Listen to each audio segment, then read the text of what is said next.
he ido diciendo, vaya, qué casualidad, ¿no? Que yo ahora mismo estoy leyendo el libro de Gustavo Bueno del fundamentalismo democrático, ¿no? Y supuestamente una de las cosas que conforman el mito es que la democracia es el fin de la historia, ¿no? Había un supuesto historiador, ¿no? Que decía que la democracia era el fin de la historia. Y claro, yo lo comparo con Marx, que te dice, claro, teniendo en cuenta que el fundamentalismo democrático empieza realmente, o hoy está completamente asumido por los progres izquierdistas, ¿no? Entonces, cuando les tienes que recordar a esta gente que cuando Marx decía que el motor de la historia es la lucha de clases, claro, si la democracia es el fin de la historia, está dando a entender que ya se acaba la lucha de clases con la democracia. Entiendo, Sí, corrígeme sí, si sí, me sí, sí, equivoco. sí, sí, sí, sí. Entonces yo creo que podría Y, establecerse y una por relación. tanto, y por tanto, ya no puede ser marxista.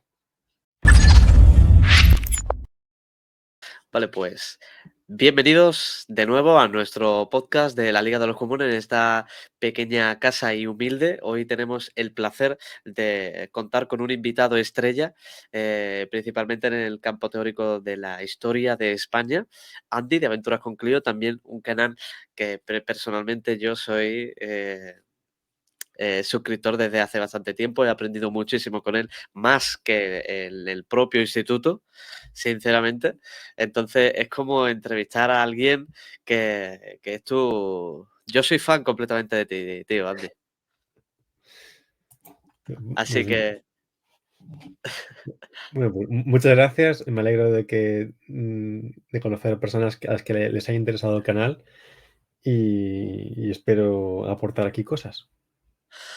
así que pues nada, tío, oye, siéntete en tu casa, porque este es tu hogar, vaya, y pues nada, voy a presentar brevemente los puntos y las cuestiones que vamos a hablar en este podcast, ¿vale?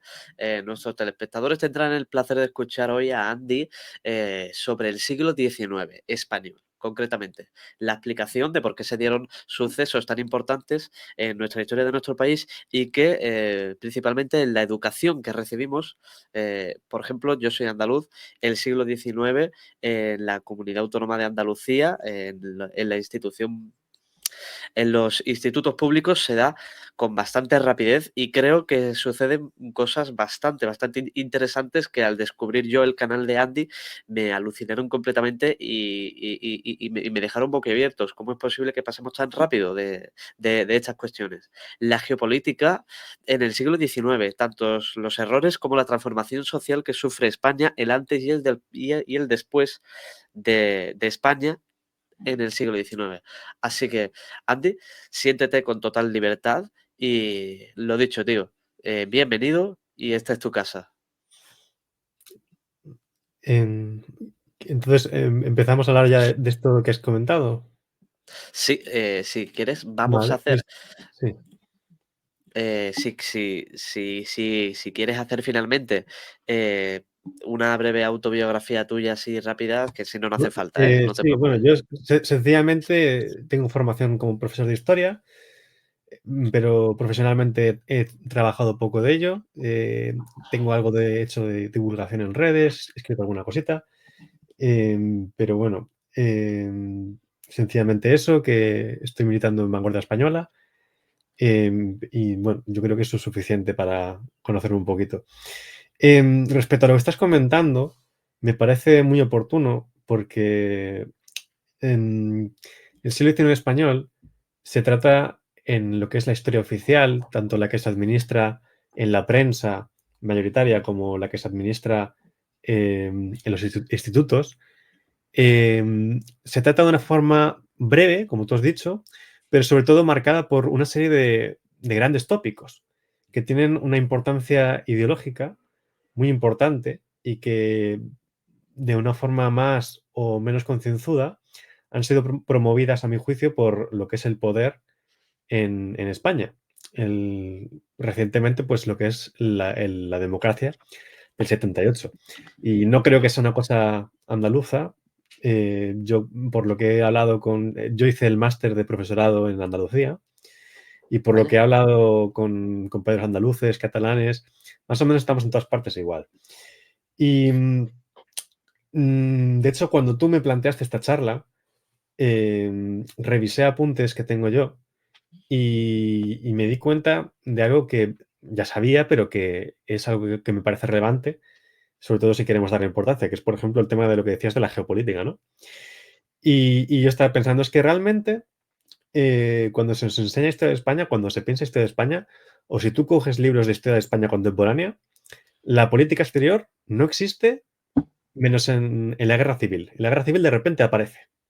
Pero el resto de los 200 años es como si no existiera. Pues sí. Y, pero bueno, volviendo al tema del siglo XIX, cómo se enseña, yo creo que se nos trata de adoctrinar sobre varios grandes mitos, ¿no? Entonces se nos habla de un liberalismo democrático desarrollista por preocupaciones por la igualdad, que no existió, pero se nos habla de él. Se nos habla de dos Españas que se enfrentaron cuando no existieron. Se nos habla de un atraso que no se explica muy bien. Se nos desconecta lo que es la historia contemporánea española de la Edad Moderna. La Edad Moderna es como un desastre, ¿no? En el que hay un espíritu nacional católico que empudece todo. Luego con los Borbones hay unas reformas que nunca se concretan muy bien en qué consisten. Y de repente llegamos al siglo XIX. Y de repente llegamos pues con un montón de déficits y con un montón de revoluciones y se nos explica que España es diferente, que el siglo XIX es muy diferente y claro, es cierto que hay particularidades españolas, hay cosas únicas en España, pero no son normalmente las que nos dicen que son. Y, por ejemplo, en España se constituye una oligarquía capitalista, burguesa, como en todos los países europeos. Salvo en Suiza, la democracia no es una realidad en la Europa del siglo XIX. Como mucho, pues a finales del siglo XIX en Francia, con un montón de peculiaridades, de una forma muy inestable. Es decir, hay una serie de imágenes que no resisten cualquier análisis profundo, cualquier comparación, que se nos repiten una y otra vez. Y así podríamos poner muchos ejemplos. Seguramente mi ejemplo favorito es el de la Revolución Industrial, ¿no? Que entonces los distintos poderes en España han estado interesados en que pensemos que, por diversas razones, España es un fracaso en términos industriales, que en España no ha habido industria. Yo he llegado a tener compañeros de carrera que han sacado grandes notas y todo, que han llegado a dar clase y les han contado a los niños sin ningún tipo de base que la falta de cultura empresarial en España es un factor para comprender el fracaso de la revolución industrial. Y yo me quedé como en plan de, tío, hicimos la carrera juntos, fuimos a las mismas clases eh, y esto Joder. no se trató así, para nada. Pero claro, es que tú tienes la mayor parte de los... Tú te sales de la historiografía más especializada y a pesar de que historiadores tan conocidos como Fontana ya lo trataban, te das cuenta de que casi ningún historiador, casi ningún graduado de historia, se ha parado nunca a leer sobre qué pensaban los liberales españoles sobre la industrialización en pleno siglo XIX.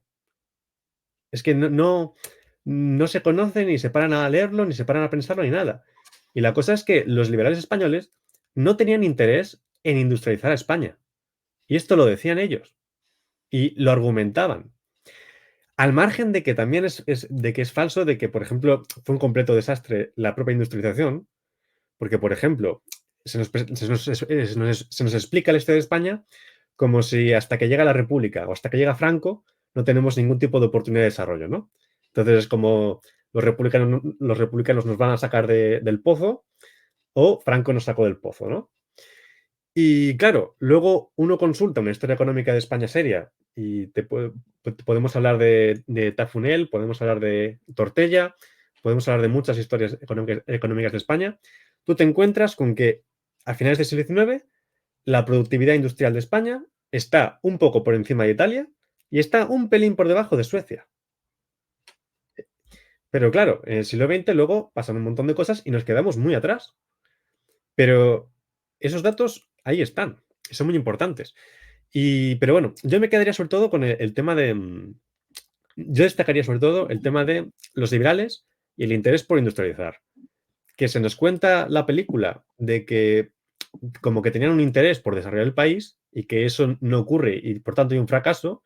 Y tú cuando investigas ves que los liberales pensaban que ya se podían comprar productos industriales en Inglaterra, que no interesaba crear un proletariado en España porque eso era muy peligroso, eh, y que pensaban que España tenía que ser un país dedicado a vender productos agrarios a Europa. Pensaban que España iba a ser la Ceres de Europa. Y esto está estudiado, esto sale en Fontana, esto sale en Ricardo Robledo, pero son temas que no interesan. Y yo creo que, para empezar, creo que ya he hablado bastante y he destacado al menos vuestros grandes puntos, pero hay mucho más. Pero bueno, yo sinceramente, la duda que se me viene ahora mismo, teniendo en cuenta que esto no está preparado ni demás, que tampoco seguimos un guión completamente exhaustivo. Claro, desde que uno sale de los institutos, ¿no? Por así decirlo, de dar la historia convencional que se nos enseñan. mm, y cuando yo aprendo, por ejemplo, la herencia que tiene España en América, por ejemplo, pues en el siglo XVIII, XVII y demás, España es el único país prácticamente que surge como el imperio generador, por así decirlo, en términos de Gustavo Bueno, frente a otras naciones de Europa que tienen una cortesía imperial pues completamente destructiva, ¿no? Sí, Explotador, no me acuerdo exactamente ahora cuál era el término. depredador Generador, y sí, depredador. depredador, claro. Entonces, claro, cuando en el siglo XIX se sigue produciendo todavía esa imagen de España, de esa universalidad generativa, sobre todo teniendo en cuenta la herencia del imperio, sobre todo cuando lo va perdiendo y demás. Y cómo se va acercando a ese status quo más que tienen las otras naciones de Europa. ¿Esto realmente es así o qué tal, qué cantidad de mitos hay en esta perspectiva que yo te acabo de ofrecer? Sí, o sea, yo lo que entiendo es que España abandona, digamos, su idiosincrasia, su vía a la modernidad en el siglo XIX, ¿no? Básicamente es eso. Y que en el siglo XIX adopta modelos de imperialismo distintos, ¿no? Eso es lo que me has planteado, más o Sí, menos. sí, sí, sí, claro, claro. Ahí Sí. empieza España a cambiar, ¿no? Bueno, yo ahí discrepo ligeramente, porque en el siglo XIX es cuando se confirma esto. Es Joder. decir, pero esto ya viene de antes.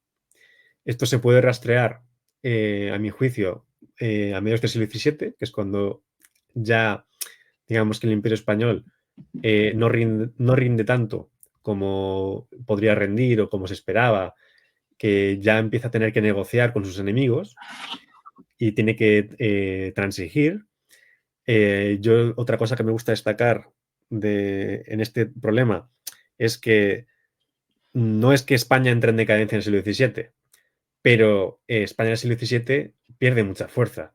Y de hecho, y el ejemplo más evidente son los tratados con las cláusulas de nación más favorecida en los tratados.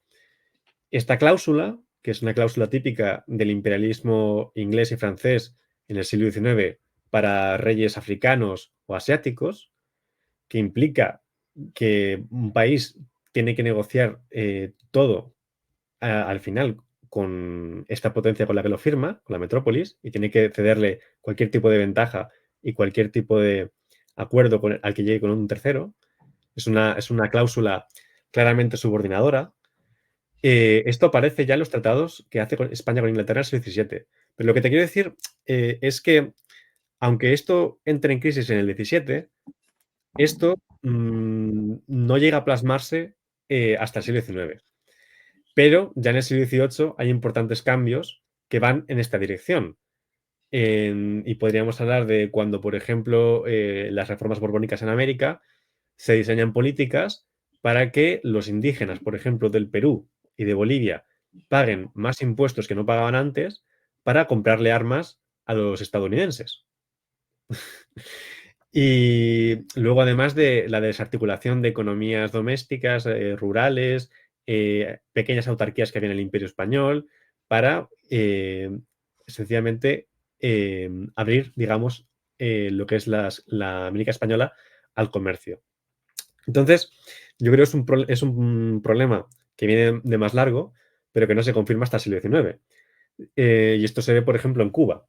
En Cuba, a finales del 18, ya se empieza a traer una cantidad importante de mano esclava. Pero realmente cuando se constituye la Cuba esclavista es en el siglo XIX. Y es cuando es España realmente en el siglo XIX, la poca política exterior que tiene consiste en tratar de alguna forma, que no se sabe cómo, reengancharse o engancharse en esa carrera imperialista o en ese modelo imperialista que triunfa entonces, que es un modelo que viene, pues depende de dónde, cómo lo midas, pero pues del mercantilismo holandés en el 17 o de las colonias de poblamiento inglesas también en el 17, pero que es un modelo que tampoco acaba de triunfar hasta el siglo XVIII. Y esto, por ejemplo, se ve cuando tú ves lo que son los rendimientos económicos de las colonias inglesas o francesas en el siglo XVIII y cuáles son los rendimientos de las españolas y lo que es la vulnerabilidad del Imperio Ujú. Español en el siglo XVIII. Que, por ejemplo, hay un hecho que a mí me parece muy importante y que está muy despreciado en la historia de España, que es cuando los ingleses toman La Habana en 1762 o 61. Que esto parece que los ingleses solamente han tomado pues, una ciudad en un imperio enorme, ¿no? Ujú. Pero claro, es que en esa época, una isla como Haití, perdón, media isla como Haití, gestionada con un esclavismo capitalista brutal, era capaz de producir tantos beneficios económicos a Francia como los que prácticamente producía todo el Imperio Español para España. Hostia. Y esos están los datos. Eh, entonces, que los ingleses sean capaces de tomar La Habana es muy importante. Controlar territorio no es lo único que cuenta, digamos. Entonces, en el siglo XIX español, en buena medida, se abandona lo que venía siendo España y se empiezan a adoptar modelos, digamos, más europeos, más vinculados a Francia o Inglaterra. Y esto es algo que eh, cada vez estoy más convencido, se confirma en lo que es la Revolución Burguesa Española en la Primera Guerra Carlista, a partir de 1630, ¿no? Esto es algo que viene ya fraguado en la propia corte de Fernando VII, como reflejó Fontana en un libro que es muy bueno, que es De Medio del Tiempo. Y tiene precedentes también en lo que es el liberalismo de Cádiz, pero el liberalismo de Cádiz todavía tenía ciertas características netamente españolas y que no planteaban el mismo tipo de sociedad burguesa que luego acabó triunfando. Y esto es un tema que está muy poco estudiado. De hecho, por ejemplo, en historiografía yo creo que los únicos que lo defienden hoy en día son juristas que comparan un poco pues, cómo se iba a ordenar jurídicamente y sobre todo cómo se iba a ordenar la justicia española a partir de la Constitución de Cádiz. Y claro, son historiadores del derecho pues que yo creo que nadie lee, o sea, leen 3 o 4, vamos. Ujú.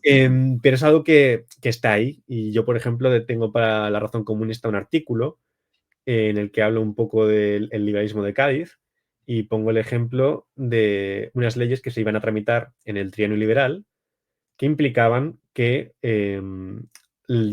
todo el suelo de España, aunque se cediese en plazos de 100 años a empresas o a particulares, fuese de propiedad del Estado y estuviese subordinado al interés público. Prácticamente como China, ¿no? Es algo similar Que a hizo con China, Hong Kong. claro. Claro, es algo similar a lo que hay hoy en día en China. Y claro, que los liberales defendieran esto es es muy confuso, digamos, para las categorías a las que estamos acostumbrados. Por eso digo que el liberalismo de Cádiz y del trienio era diferente. Y lo que ocurre es que el liberalismo español tiene varias peculiaridades. Una es el tema del catolicismo, otra es el tema de que es precozmente democrático, pretendía hacer una revisión de la Revolución Francesa y tenía una relación con la democracia distinta a la de otros liberales en Europa. Y es algo que después de las derrotas de 1814 y 1823, sumadas al exilio, sumadas a modelos exitosos del liberalismo en Inglaterra o en Francia, es algo que se abandona. Y realmente la década en la que, a mi juicio, lo poco de español que había en el liberalismo se abandona es pues 1920, básicamente. Y entonces a partir de esa época, en la sociedad española, como mucho, tienes pues los carlistas que no acabaron de fraguar, no acabaron de germinar en nada, acabaron en un limbo. Y luego tienes pues algunos republicanos que sí que pretendían recuperar aquello en cierta medida, pero que tampoco eran muchos y además ellos también estaban divididos. Pero bueno, existían. Eso es otra cosa que te he comentado al principio, que para mí es Ujú. muy importante, que es desmentir la imagen de las dos Españas. Cuando uno profundiza en el siglo XIX, lo primero que ve es que no hay en ningún momento dos Españas. Tienes burócratas en el reinado de Fernando VII que van por su cuenta y que tratan de mediar, que tienen su propia posición y ellos controlan el Estado. Eh, Tienes unos republicanos que al principio son demócratas y no son republicanos confesos, que influyen en todas las revoluciones sociales que hay en España. Cada vez que el liberalismo tiene que movilizar a la gente, influye. Influye de forma decisiva, sobre todo a partir de 1854-56, pero ya antes son decisivos para que los liberales lleguen al poder. Y de hecho, hay una constante tensión entre ellos a través de todo lo que son los movimientos junteros. Entonces, y luego además llegas a tener cosas tan extravagantes como coaliciones electorales entre carlistas y republicanos, que eso es algo que hoy en día sería inimaginable. ¿Alguien se Bueno, imagina una coalición electoral entre la extrema derecha y la extrema izquierda, digamos? sí, sí, sí. Eso es algo que... Y esto es importante porque además hay gente que luego cuando analiza la Segunda República y piensa la Segunda República, la piensa toda a través de una coalición electoral que fue solo una coalición electoral. No llegó a ser nada más que es el Frente Popular. Y el Frente Sí. Popular fue muy endeble y convergió en dos momentos puntuales, pero por lo demás no fue ni siquiera una alianza de gobierno. Y sin embargo, mucha gente, tanto de izquierdas como de derechas, piensa toda la Segunda República a partir de esta coalición electoral. Sí, Entonces, además como algo unívoco y sí, totalmente fluido. entonces no hay que despreciarlo. Y luego está el tema también de que a mí me parece muy interesante, que esto es algo que se decía antes, hace 100 años, pero luego dejó de valorarse, que es las connivencias y los tratos entre los liberales de derechas y el carlismo. Porque el liberalismo que se estableció en el poder es posiblemente, esto no está, yo tengo indicios, pero no tengo todas las pruebas que quisiera, pero esto lo comentaban antes los republicanos, también lo trata Fontana, por ejemplo, que Ujú. es que el liberalismo español no estuvo interesado en terminar con el carlismo porque quería un contrapeso a una posible revolución social. Entonces lo tenían ahí como un contrapeso que es bastante importante a la hora de comprender los concordatos con la Iglesia, el cupo vasco, el abrazo de Vergara, el que la propia guerra dure 7 años cuando es una guerra que podía haberse ganado en 2. Entonces, y de hecho, luego ya si nos metemos en anécdotas eh, que demuestran que estas dos Españas no existían, tú te puedes encontrar que, por ejemplo, cuando se forma el primer círculo socialista, uno de los primeros círculos socialistas en España, que es muy anterior al PSOE y no tiene nada que ver, que eso es otra cosa, Ajá. que el socialismo, el movimiento obrero, no existen en España hasta la llegada del PSOE, y esto es falso totalmente, pues en uno de estos primeros círculos en los que además estaba Fernando Garrido, que además es un hombre que físicamente, no sé si te suena, ¿lo conoces? Hombre, el apellido.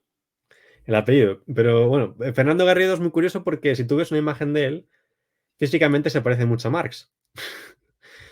Joder. Y a mí me llama mucha atención. El caso es que este tío, cuando montó un círculo socialista, la policía se infiltró con un agente carlista y la policía liberal. Entonces, esta dualidad es bastante falsa. Y esto es una anécdota, pero yo creo que refleja bastante bien lo que trato de expresar. ¿A quién beneficia este mito, Andy? Principalmente. Claro, esa es la gran pregunta.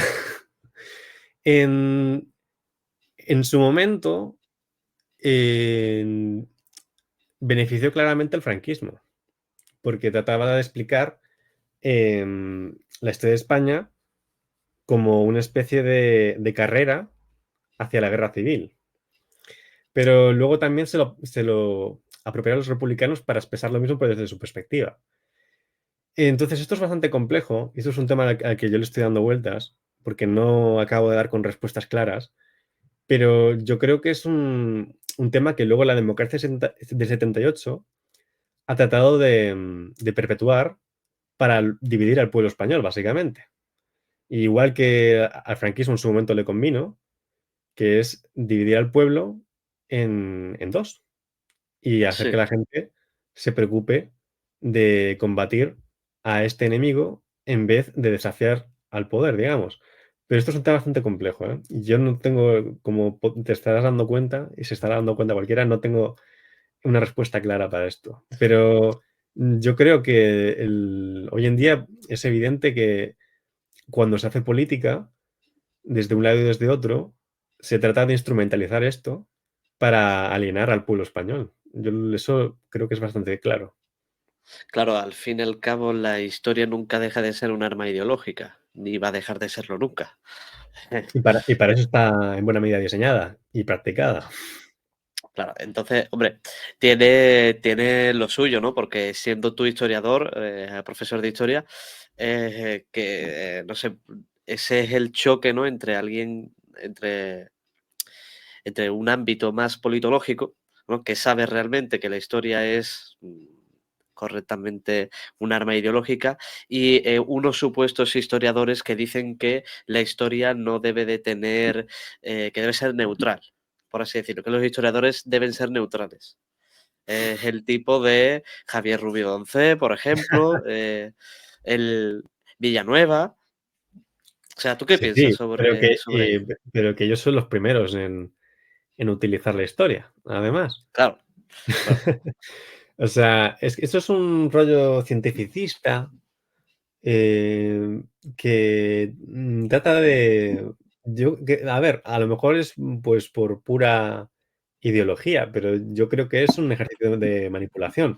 Hay muchos, digamos, historiadores que realmente pues tienen una pasión muy grande por la historia, por el pasado humano, y tienen la mejor de las intenciones a la hora de analizarlo y comprenderlo, pero y entonces terminan creyéndose esto, o empiezan por creerse esto. Sin embargo, ni siquiera ellos terminan de ser neutrales políticamente. Mm, Díaz Villanueva y Doncel yo creo que son casos muy evidentes, ¿no? Pero yo, por ejemplo, a mí últimamente me pone muy de los nervios algún tuitero de estos se dedica a divulgar Mm. historia que defiende este discurso y luego ves que es el primero en hacer alegatos en favor del liberalismo, de la monarquía entendida como un símbolo liberal. em, y cuando, por ejemplo, salen los progres celebrando el 2 de mayo o celebrando los comuneros, como fue hace poco, ellos son los primeros en criticar esto afirmando su propio relato ideológico. Y entonces dicen, no, es que el 2 de mayo la gente luchaba por la monarquía y tratan de presentar la monarquía de entonces como la monarquía actual. y ellos establecen una defensa de Felipe VI eh, a través del 2 de mayo. Y es como en plan de, pero Joder, si tú estuvieras ahí en el 2 de mayo, entenderías que esta gente que apela al rey es socialista, que son colectivistas, que quieren a un gran padre, que intermedie entre las clases sociales, que intermedie, que intervenga la economía, etcétera. Porque eso es lo que estaban defendiendo.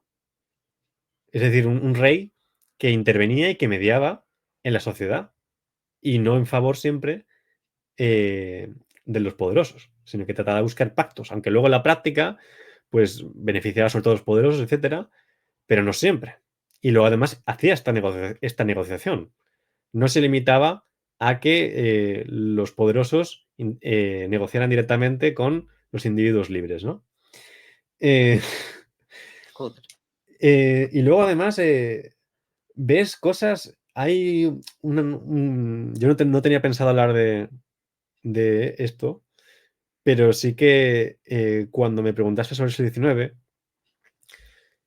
lo primero que se me viene a la cabeza es la importancia de hablar del siglo XVIII, que es algo que ya estaba un poco sacando antes yo. Ajá. Pero esto es importante porque últimamente hay, por ejemplo, historiadores que, combatiendo supuestamente la leyenda negra, tratan de representar a las reformas borbónicas como una operación exitosa. Y entonces dicen que el siglo XVIII español no fue un siglo de decadencia, ¿no? Eh, y, por ejemplo, hay un historiador que no sé cómo se llama, que se dedica en cuerpo y alma a demostrar que la flota española durante el siglo XVIII estuvo bien gestionada y de que estaba a la altura de ser una superpotencia, ¿no? Sin embargo, todo el mundo ha oído hablar de Trafalgar. Sí. Y es en plan de, me estás diciendo que durante 100 años hacen una política militar eficiente y justo cuando termina el siglo, a los 5 años, esa flota tan maravillosa, unida a la flota francesa, no es capaz de plantar cara a la flota inglesa. O sea, ¿cómo es posible que una persona que seguro que es inteligente, cultivada, que le ha dado vueltas al asunto, trate de defender esto? Y es que, y si, es que solamente conociendo Trafalgar, es que no hace falta tener un gran conocimiento de historia para darse cuenta de que esto es una tesis totalmente blanda. Porque, y luego si ya conoces más historia, pues sabes lo que es la toma de La Habana que comentaba antes, la batalla de Cabo San Vicente, cómo España, pues con Carlos IV, perdió totalmente el control del mar antes de perder la batalla y tenía que permitir que barcos de otros países llevaran los impuestos que España recaudaba en América y más cosas. O sea, es increíble. Entonces, no se trata de que a mi juicio, de que tengamos que hacer una apología de una visión de la historia eh, por necesidad subjetiva, por necesidad militante, pero tenemos que ser conscientes de que esto ha marcado profundamente las visiones históricas y de que si queremos presentar la nuestra, pues tiene que ser consciente de esta realidad y si, por ejemplo, optamos por no hacer solamente una historia analítica, una historia destructiva, si queremos proponer nuestra propia visión, pues tendremos que tratar de hacerlo a pesar de que tengamos una posición de la forma más coherente y más honesta posible. Entonces, esa es mi postura. Yo, por ejemplo, entiendo que el siglo XIX español, si lo tenemos que resumir, es pues el ascenso de la burguesía española. Punto. ¿Esto tiene un componente ideológico? Sí, pero también Hombre, se puede demostrar con bastante firmeza a nivel material y a nivel, eh, no quiero decir científico ni ontológico, pero es que esto es algo es que positivo. realmente, sí, ahora no me sale la palabra, pero quiero decir que detrás de este sintagma, detrás de esta tesis, hay una realidad, hay una verdad profunda que podrá tener muchos matices, pero es que básicamente el siglo XIX español es la burguesía española tenía una cuota asegurada con el absolutismo en América para reproducirse, y cuando el absolutismo es incapaz de seguir proporcionando esto, la burguesía no puede reproducirse y tiene que tomar el poder. Y cuando se toma el poder es cuando todo el mundo en España tiene claro que América es irrecuperable. Ni siquiera los más inmovilistas, los más, eh, los más incapaces de ver el movimiento histórico, ni ellos piensan que se pueda recuperar América. Y eso ocurre, eso lo sabemos, por ejemplo, que ocurre en los despachos de los sectores más inmovilistas de Fernando VII, que está documentado, que hacia 1129-1830 son conscientes de que América es irrecuperable. Y justo es entonces cuando la burguesía en masa apoya la revolución liberal, cuando a los 3 años, cuando viene la crisis política, es cuando entonces se lanzan a por ello. Y luego todos los conflictos que hay en el siglo XIX tal vez no se explican con la mayor certeza a través de esta idea, Ajá. pero en lo básico, en lo fundamental, se explican mucho a través de estas ideas que tienen que ver con el ascenso y en la evolución conservadora de la burguesía en el poder. Ujú. Oye, Andy, te quería hacer quizás una pregunta que a nivel genérico puede ser muy difícil de responder, pero creo que a nivel sociológico es importante de dar una respuesta, sobre todo clara y concisa. Y es que, bueno, yo hace tiempo dije en otro de mis podcasts que para el ámbito ideológico izquierdista en España, realmente la historia que les importa, como tú también te has referido en este mismo podcast anteriormente, empieza sobre todo a partir de la Segunda República. Eh, bueno, realmente puede ser muy, verás, puede causar bastante risa, pero yo conozco en persona muchísima gente, pero muchísima, que no son precisamente analfabetos ni nada, pero que en el ámbito izquierdista e incluso profesores de historia y no otros profesores, pero personal que se dedica en la educación eh, del ámbito ideológico izquierdista, que sobre todo empiezan las luchas sociales por la clase explotada en el siglo, o sea, a partir de la Segunda República. Entonces yo te quería preguntar a ti, ¿cuáles son esos episodios en los que durante, no solamente en el siglo XIX, pero si te quieres referir eh, em, en otros siglos, yo entiendo que en el siglo XIX es cuando se producen también bastantes hechos de este ámbito que son mayormente desconocidos, independientemente del siglo XX, que es, lo conocemos todos, ¿no? Mm, ¿Cómo responderías tú a toda esa gente que simplemente se centra en que la historia de España a nivel obrero, por así decirlo, empieza en la Segunda República, que no hay antecedentes, mm, bueno, que luchen por una clase explotada más allá de dos o tres eventos puntuales, típicos que son los de siempre? Mm, Me Sí, gustaría, sí, sí, sí. sí, esto tendría que pensarlo más, pero sí. Em, a ver, yo creo que el primer problema aquí es que en la izquierda española, mayoritariamente, aunque no sea consciente, está colonizada ideológicamente por el liberalismo y por lo que es la democracia burguesa de 78. Y lo que quiero decir con esto es que em, la Segunda República, al quedar tan cerca en la historia, al ser tan conocida, es más fácil ver en ella, pues, la lucha de clases, por ejemplo. Pero cuando se está tan contaminado, para otros periodos históricos, la izquierda española em, tiene normalizada la visión de la historia liberal, en la cual estos conflictos no existían.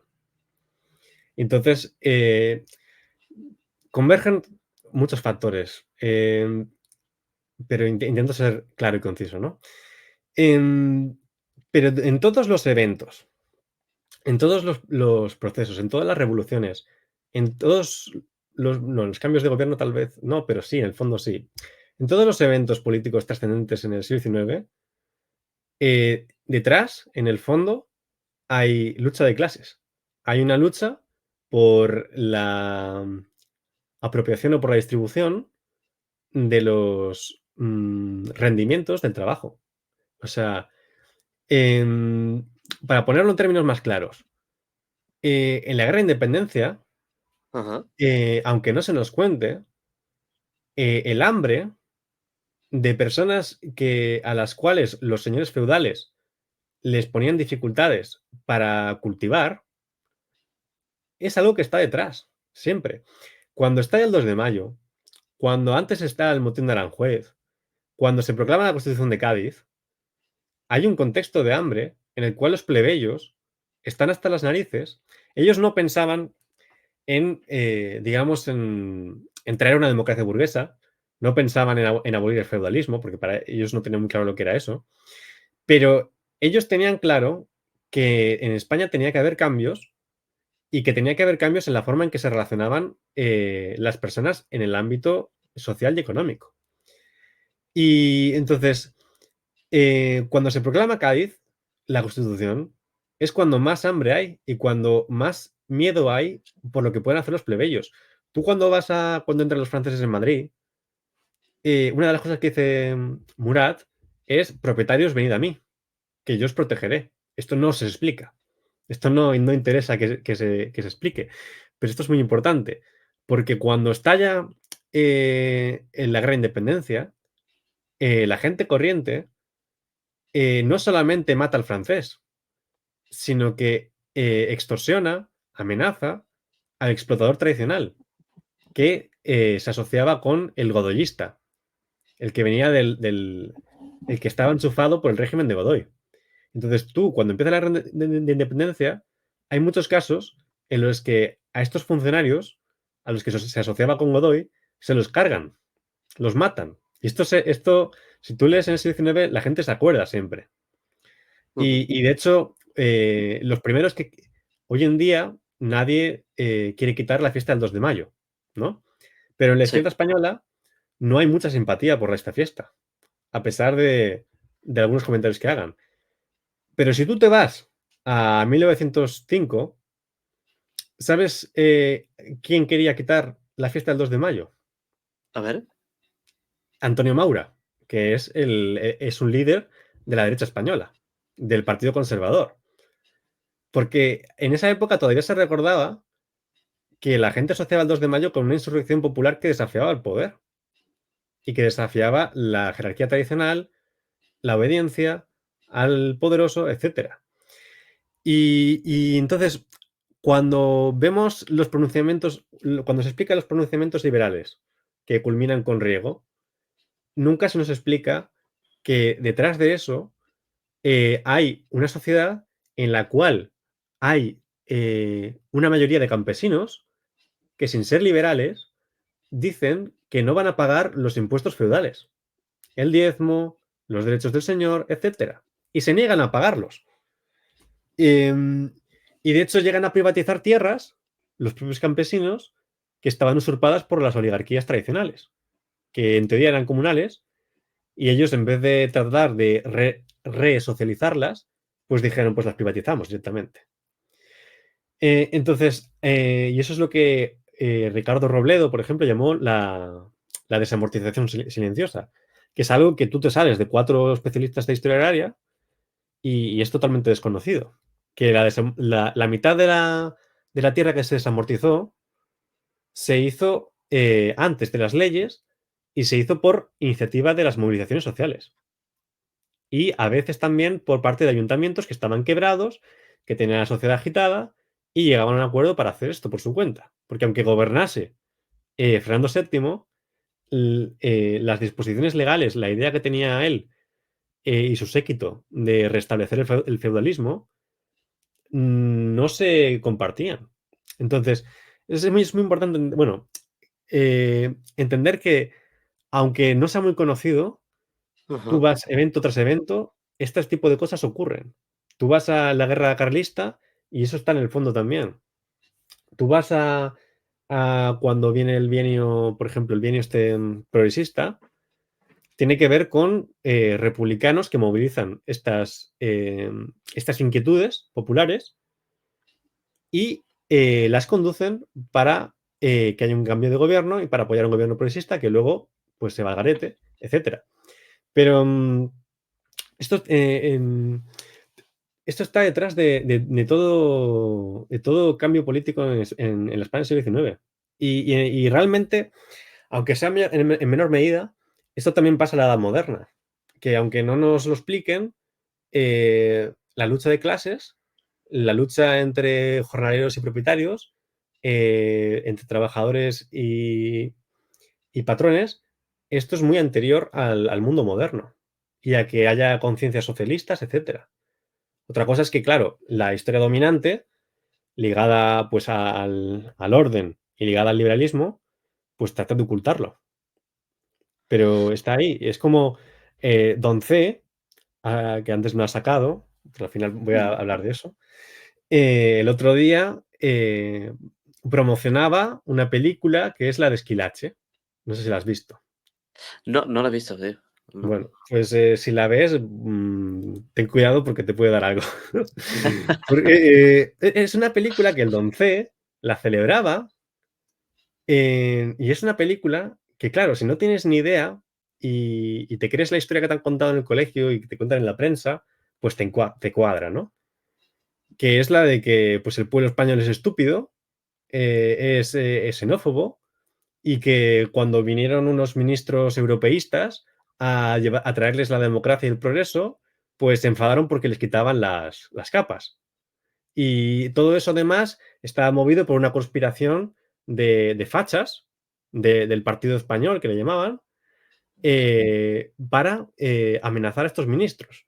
Y entonces, en la película te sale como el rey de España, los ministros del rey de España, tienen miedo de unos poderosos que no se sabe quiénes son. Y te pintan al Esquilache como si fuera un tipo que iba a traer la democracia a España en el siglo XVIII. Y al final te representa pues el relato de los progres, somos unos incomprendidos, que hemos estado excluidos del poder en España y cuando hemos intentado alcanzar el poder, el pueblo español estúpido y xenófobo nos ha apartado, ¿no? De eso va la película. Eso es Joder.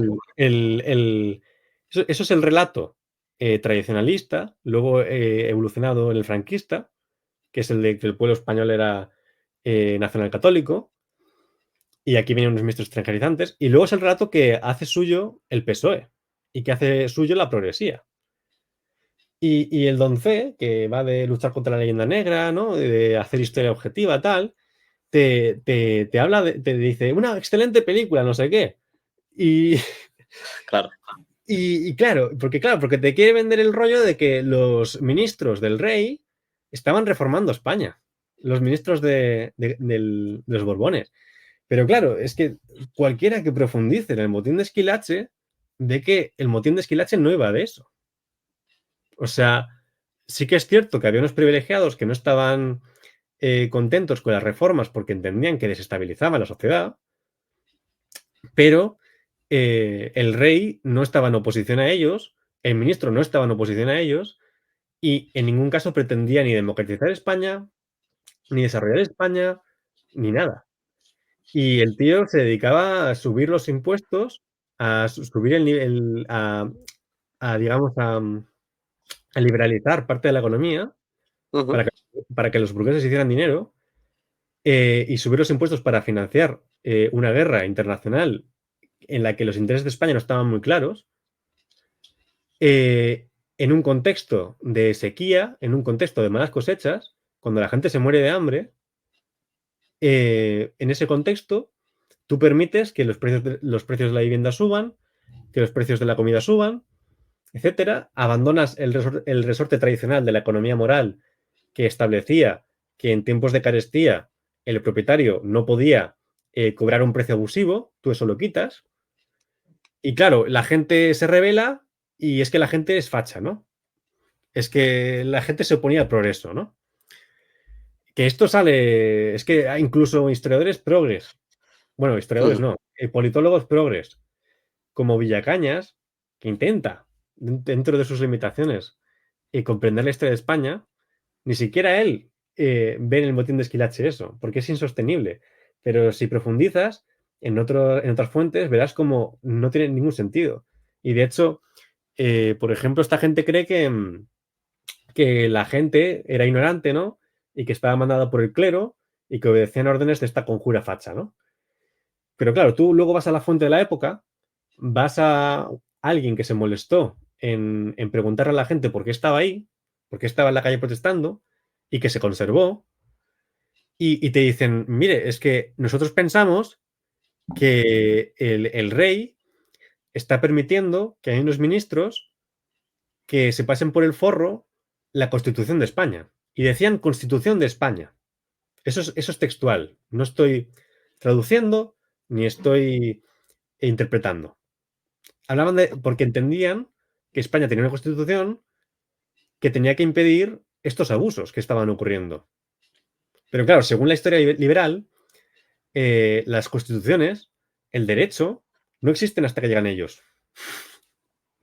Y esto es algo que es muy importante o algo que yo creo que es muy importante cuando se profundiza en historia, que es que el derecho existe antes del liberalismo. Y aunque estuviese plagado de contradicciones y de abusos, en las sociedades preliberales hay procesos de negociación y de emisión de jurisprudencia que hay que respetar, de legalismo, etcétera. Entonces, al final me he enrollado mucho, perdón, lo siento. Sí, no, no, no, ha estado Pero, completamente. pero creo que una de las formas de combatir esta idea de que España es un páramo de pensamiento, es un páramo de movilización, es un país inmóvil hasta que aparecen los republicanos, es ridículo porque los republicanos no eran extraterrestres y procede de desconocer la lucha de clases a lo largo de toda la historia de España, Ujú. entre otras cosas. O sea, yo creo que, así como respuesta corta, yo creo que esa es una respuesta más o menos decente. Sí, sí, además me ha gustado mucho porque mediante me has ido argumentando eh, todo, todo el grosor de todas estas consecuencias, ¿no? He ido diciendo, vaya, qué casualidad, ¿no? Que yo ahora mismo estoy leyendo el libro de Gustavo Bueno del fundamentalismo democrático, ¿no? Y supuestamente una de las cosas que conforman el mito es que la democracia es el fin de la historia, ¿no? Había un supuesto historiador, ¿no? Que decía que la democracia era el fin de la historia. Y claro, yo lo comparo con Marx, que te dice, claro, teniendo en cuenta que el fundamentalismo democrático empieza realmente, o hoy, está completamente asumido por los progres izquierdistas, ¿no? Entonces, cuando les tienes que recordar a esta gente que cuando Marx decía que el motor de la historia es la lucha de clases, claro, si la democracia es el fin de la historia, está dando a entender que ya se acaba la lucha de clases con la democracia. Entiendo, Sí, corrígeme sí, si sí, me sí, sí, equivoco. sí, sí, sí, sí. Entonces, yo creo que podría Y, y establecerse una por relación. tanto, y por tanto, ya no puedes ser marxista. Porque si piensas que ha llegado la democracia y que ha llegado el fin de la lucha de clases, el marxismo ya no tiene sentido. ¿Cómo vas a ser Claro, marxista? claro. Joder. Pues ya, yo creía que era algo totalmente alocado las conclusiones que yo estaba llegando realmente, pero digo, coño, es que es verdad. O sea, es que es verdad, es que verás, si tú se lo dices a alguien que tenga un cargo importante de responsabilidad en el Partido Comunista del día de hoy en España, Bueno, dices tú, coño, se te desmonta el chiringuito, amigo, ¿no? bueno, yo tampoco, porque es que la influencia del marxismo yo creo que ha sido totalmente exagerada. Y esto es algo que ya planteaba Hobsbawm, que es que la revolución soviética distorsiona la presencia del marxismo en la historia de la izquierda en la historia de la izquierda europea, básicamente, ¿no? Pero también Ajá. mundial.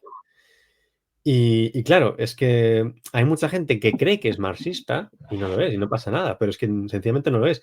Y en España hay mucha gente que se piensa que el marxismo en España ha tenido mucho tirón y el marxismo en España, cuando más se ha expandido, ha sido bajo Franco. O sea, es que en la Segunda República el marxismo español era una cosa muy, muy pequeña. Es que muy, muy pequeña. Es que, pero claro, piensan que al igual que la derecha española o el propio franquismo eh, enseñan a la gente de que la izquierda, de que la república estaba mediatizada por marxistas y eso es totalmente falso. O sea, no estoy diciendo que fuesen mejores o peores, ni que fuesen, ni que en este momento, en este punto, no estoy diciendo que estuviesen llevando el país al bien ni al mal. Sencillamente es que el marxismo es una cosa muy, muy pequeña en España. Es como en lo que estaba, una cosa en la que estaba mucho pensando es cuando te dije lo de la política exterior, ¿no? Ajá. Que eso es otra cosa que al final no estamos desarrollando, pero en la yo, por ejemplo, últimamente hay una moda que es la de entender que los masones pues determinan el destino de muchas cosas, ¿no? Y yo, por ejemplo, en el siglo XIX no lo he tratado tanto.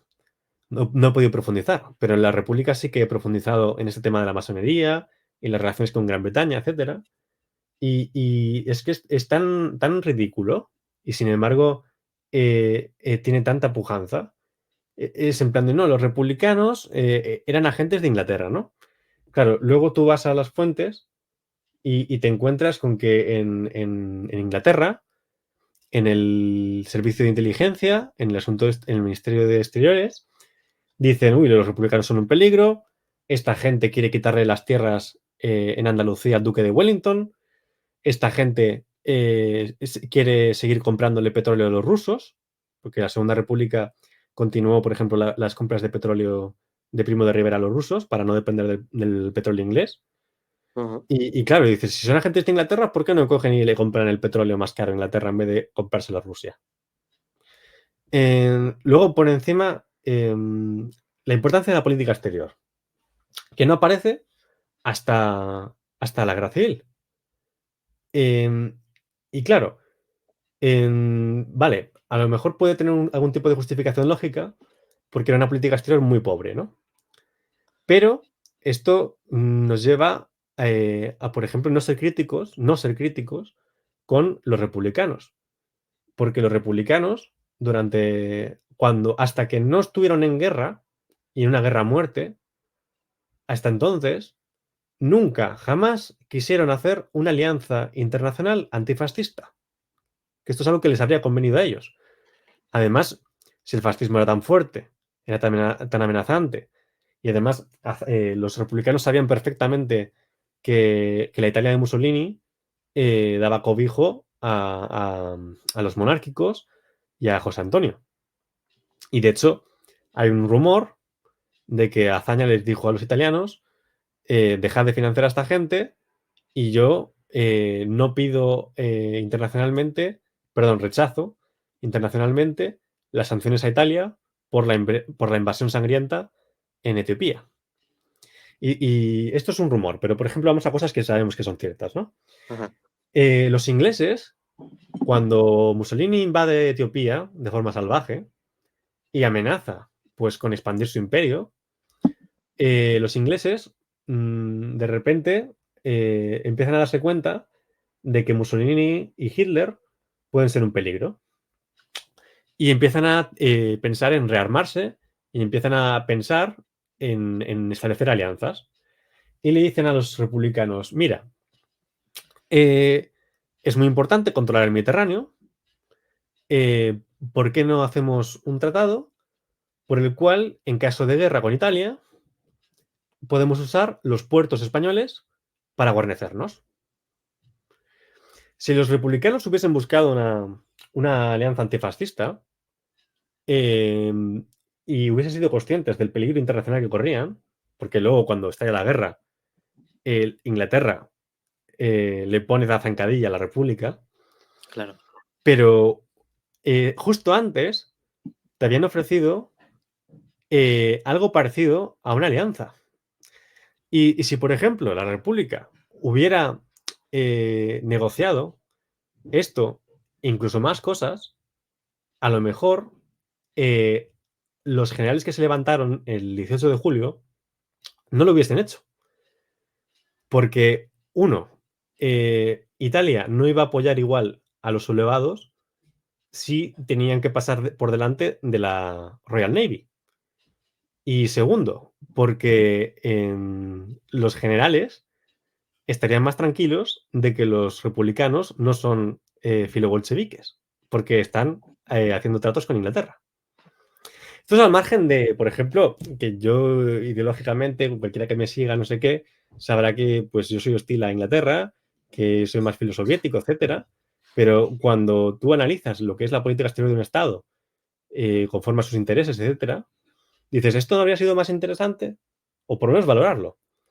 Pero es algo que, pues, en la memoria colectiva española, pues no existe. No hablemos de política exterior, porque no interesa. Porque mejor seamos pues una provincia de Europa, ¿no? Sin política exterior, hacemos lo que le mande Washington cuando toca.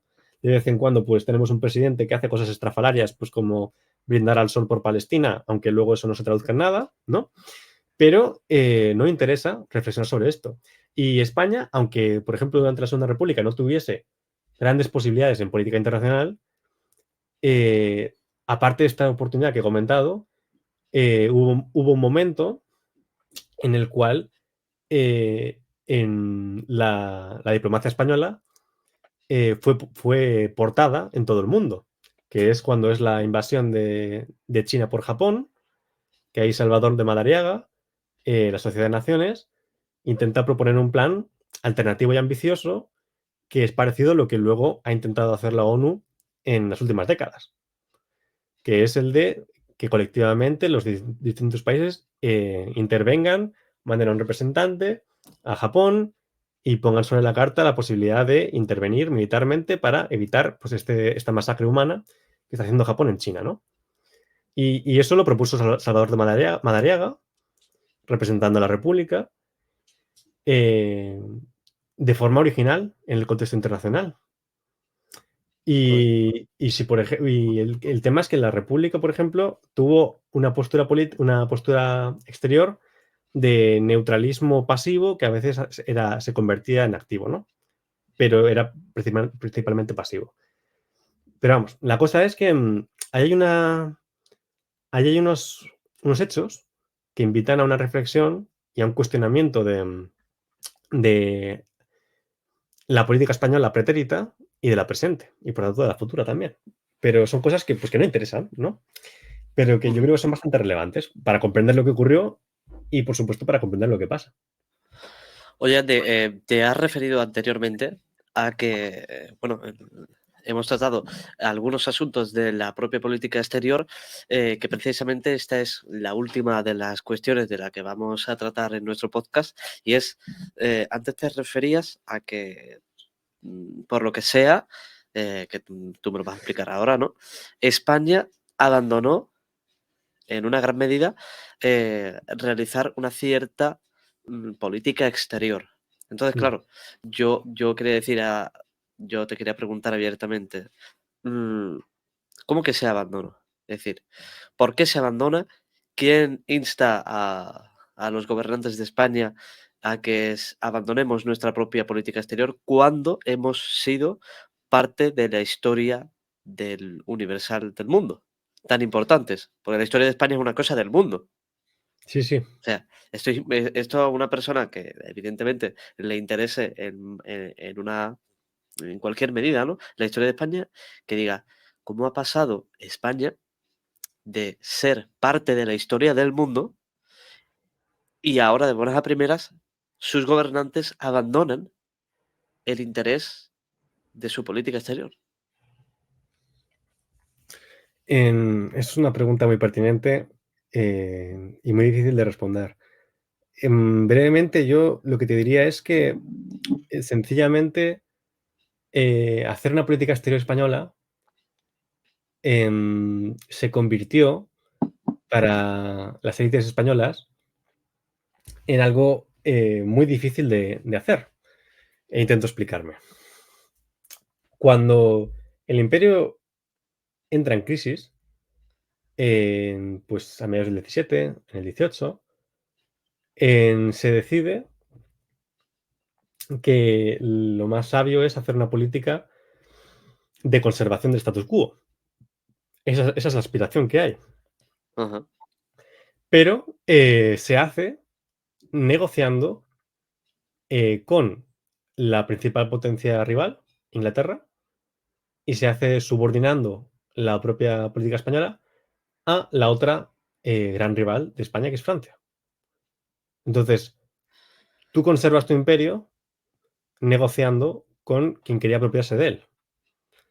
Entonces, eso en el corto o medio plazo puede funcionar, pero todo el mundo sabe que en el largo plazo, en el momento en el que Claro. esas otras potencias sean más fuertes, puedan renegociar o puedan romper, lo van a hacer.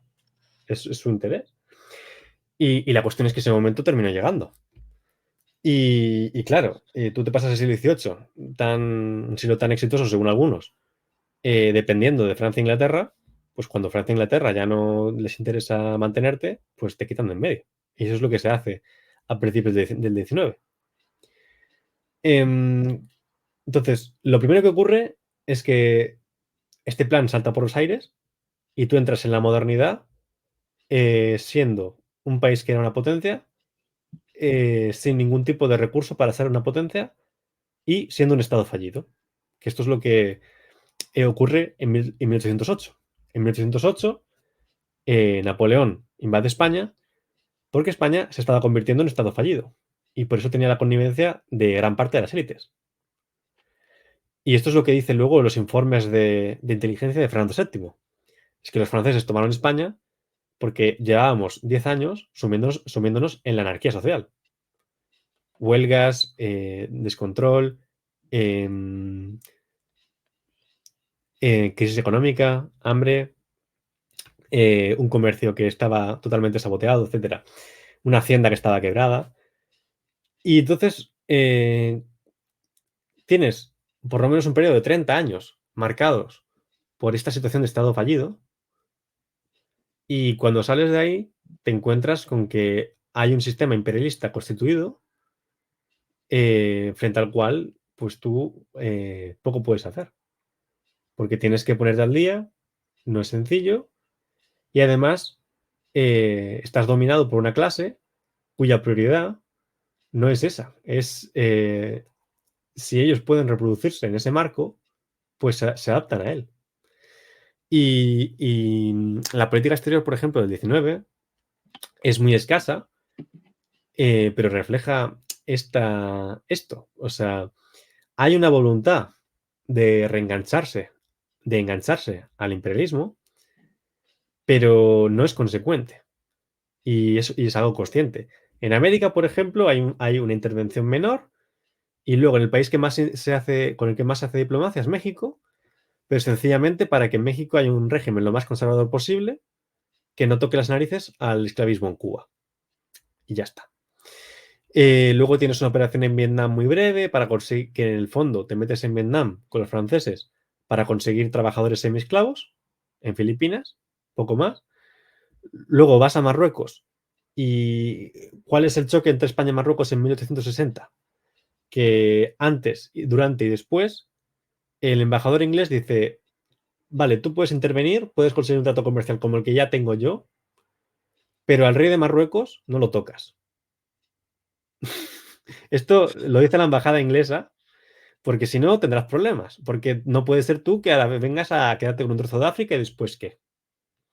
Claro. Y claro, el gobierno español, pues como no tenía potencia ni tampoco era sensato ponerse a intentar dominar Marruecos, ni tampoco había tanto beneficio en él, pues no se hace nada más.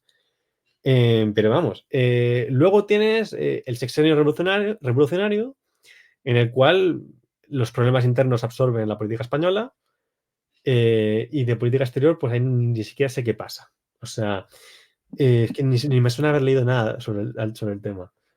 Y luego tienes a Cánovas del Castillo, que temeroso de que la Francia de la Tercera República se expanda y implante Sodoma y Gomorra en Europa, y un modelo capitalista que no es tan conservador como el español o el inglés, pues como es hostil a eso, como es hostil a que Francia alimente nidos de republicanos que acaben derrocando la monarquía española, como es hostil a eso, pues de repente cambia la política española y intenta pues hacerle guiños a Alemania.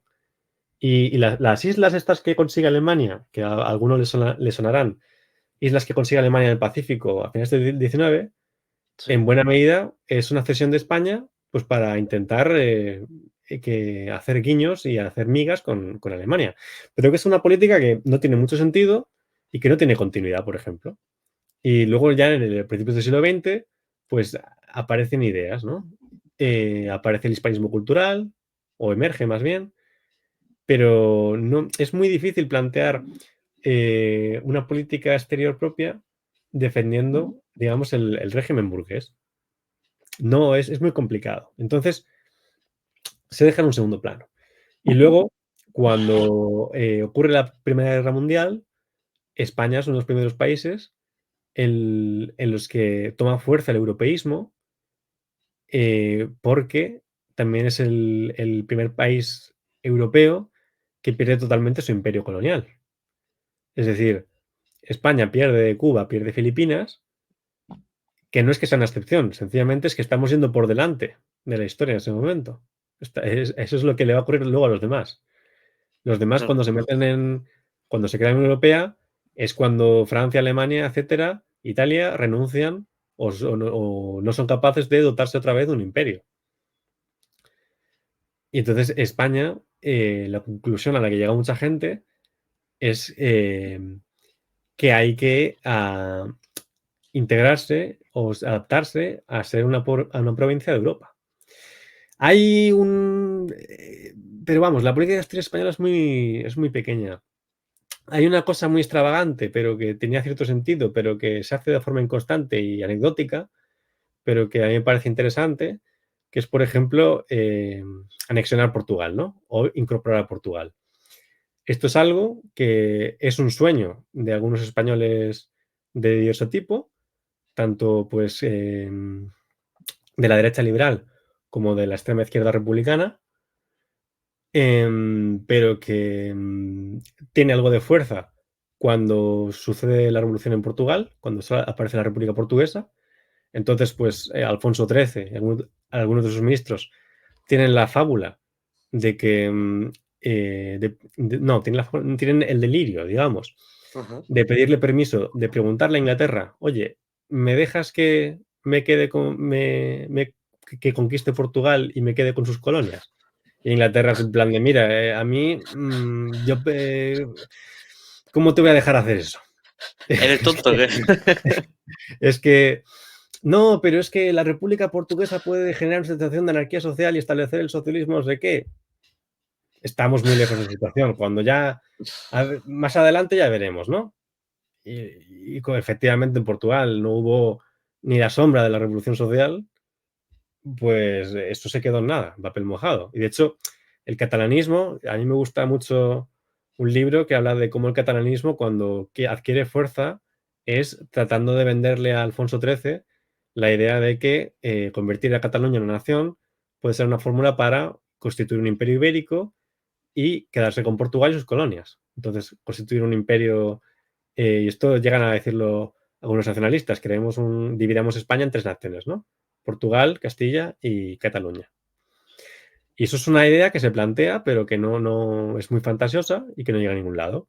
Luego, en la Segunda República, algunos republicanos seguían teniendo en mente lo de crear una República Federal Ibérica, pero esto no se acaba de traducir en nada, ni acaba de haber un esfuerzo destacado por implantarlo.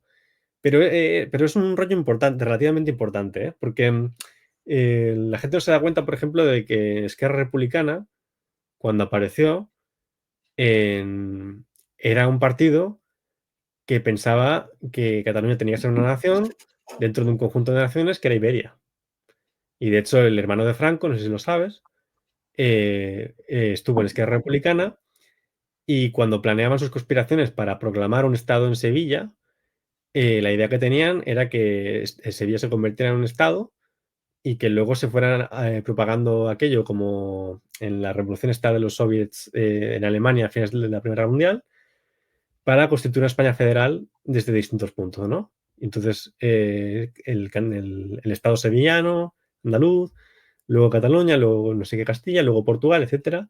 Esto es algo que se planteó pues en una parte importante del anarquismo y del republicanismo español, pero que no tuvo continuidad, por ejemplo. Y luego, ya cuando viene el franquismo, ¿qué es lo que tienes? Pues que primero intentan vivir de espaldas del mundo, que no aislados del mundo, porque luego también está el mito de que Franco pues, quería vivir completamente aislado, ¿no? Pero claro, Franco le compraba petróleo a los holandeses y le vendía mano de obra negra semiesclava a Inglaterra, guineanos. Y luego, al final, pues se impone el pragmatismo, ¿no? Y vuelven a una especie de fórmula en la cual pues, España se trata de meter por pasos en el mundo de la OTAN y en el mundo de Europa. Y esto es algo que sale en los Patos de Madrid, esto es algo que la tecnocracia franquista sabía, y esto es algo que en las conversaciones privadas de Franco aparece, de que el futuro de España pasa por la integración económica en Europa, etcétera.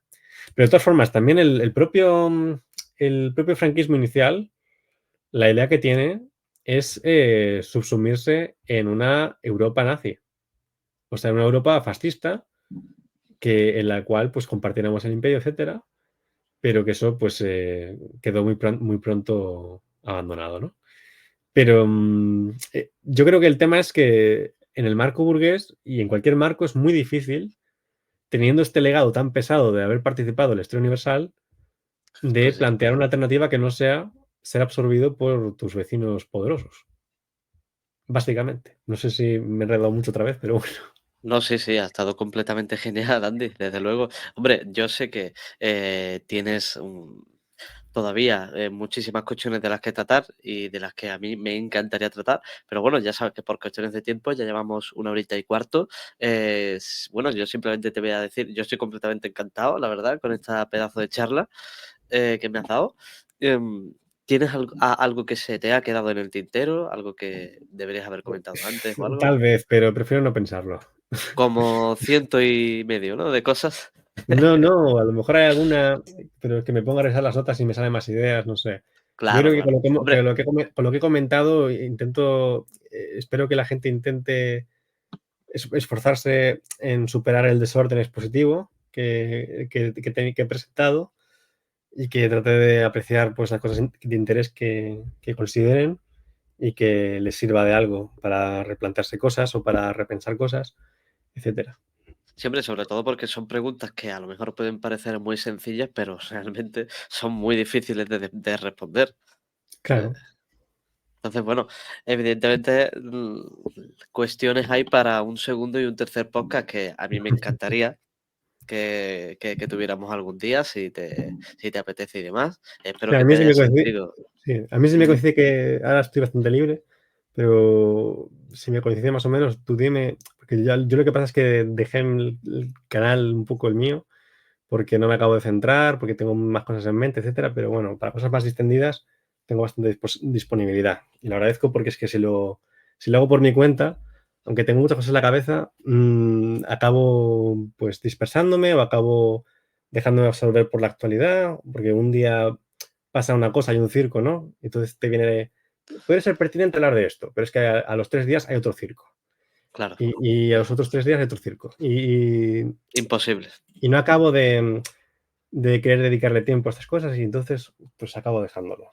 Y ahora mismo estoy pues que no estoy muy activo, pero bueno, que más o menos estoy disponible si quieres hacer más cosas. Pues nada más, Andy, yo lo dicho, esta es tu casa y desde luego ha sido un enorme placer tenerte aquí con nosotros. Andy, aventura concluido. Pues nada, muchas gracias, Raúl. Vale, pues finalizamos.